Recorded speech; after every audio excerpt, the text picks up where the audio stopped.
कायेन वाचा मनसेन्द्रियैर्वा बुद्ध्यात्मना वा अनुसृत स्वभावा करोमि यद्यद् सकलं परस्मै नारायणायेति समर्पयेत्।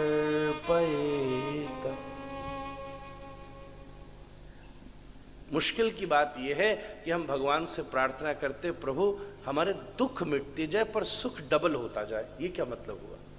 मतलब लॉस तो तुम बियर करो, प्रॉफिट हम ही को मिलना चाहिए। ये तो व्यापार भी नहीं है, ये तो फुल फ्लेज्ड कॉन्स्पिरेसी है महाराज। मतलब लॉस तो तुम ही को हैंडल करना पड़ेगा और प्रॉफिट का मजा केवल हम लेंगे। मतलब पाप जो हमने किया उससे जो हमारे जीवन में दुख आ रहा है ठाकुर जी वो तो आप हैंडल करो।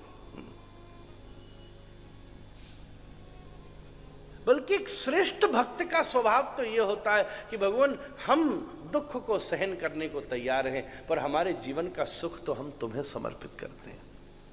श्री कृष्ण का एक मित्र था स्तोक। कृष्ण और स्तोक दोनों गौचारण की लीला में घूम रहे थे। थोड़ी चलते चलते अलग चले गए।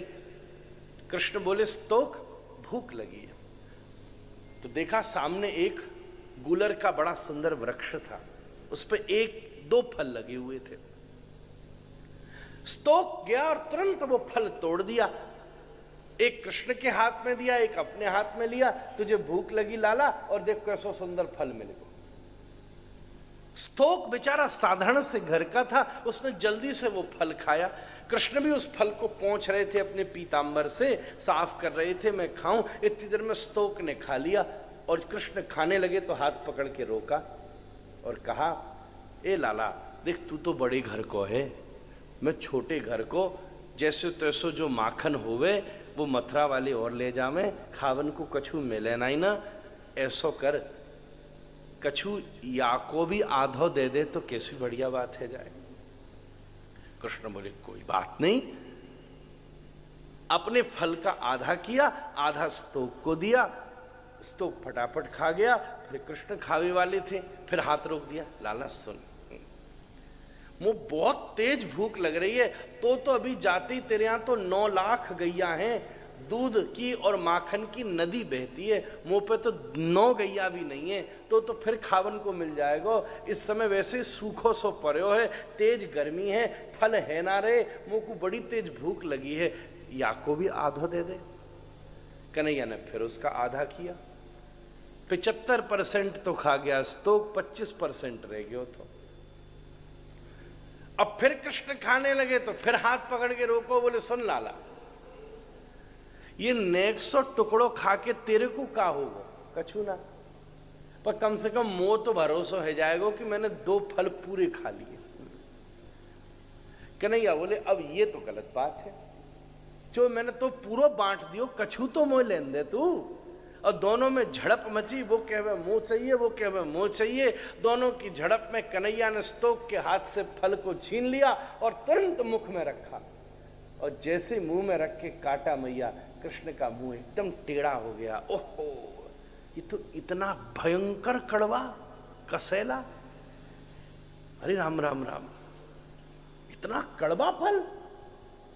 कृष्ण स्तोक का हाथ पकड़ के बोले, अरे मित्र तू इतने आनंद से खा रहा था, ये तो इतना कड़वा। तो स्तोक की आंखों में आंसू बह गए। कन्हैया पहली गस्सा खाते ही पतो चल गयो कड़वा है। मन में विचार आया, तुझसे मांगूंगा तो तू देगा नहीं। अरे मित्र तो उसे कहते हैं जो अपने मित्र के जीवन में करवाहट मिटा दे और मिठास बढ़ा दे। मैं तुझे कैसे कड़वा फल दे सकता था, इसलिए तुझसे मांग रहा था कि कड़वा कड़वा मैं खा जाऊं और फिर कोई मीठा मिले अगली पेड़ पर जाकर तो तुझे दे दूं कि मैंने सब खा लिया, अब जो मिले सो तेरा, अब जो मिले सो तेरा। जीवन में ऐसा मित्र मिलना भी 1000 जन्म का पुण्य मांगता होगा महाराज। पर ध्यान दीजिए,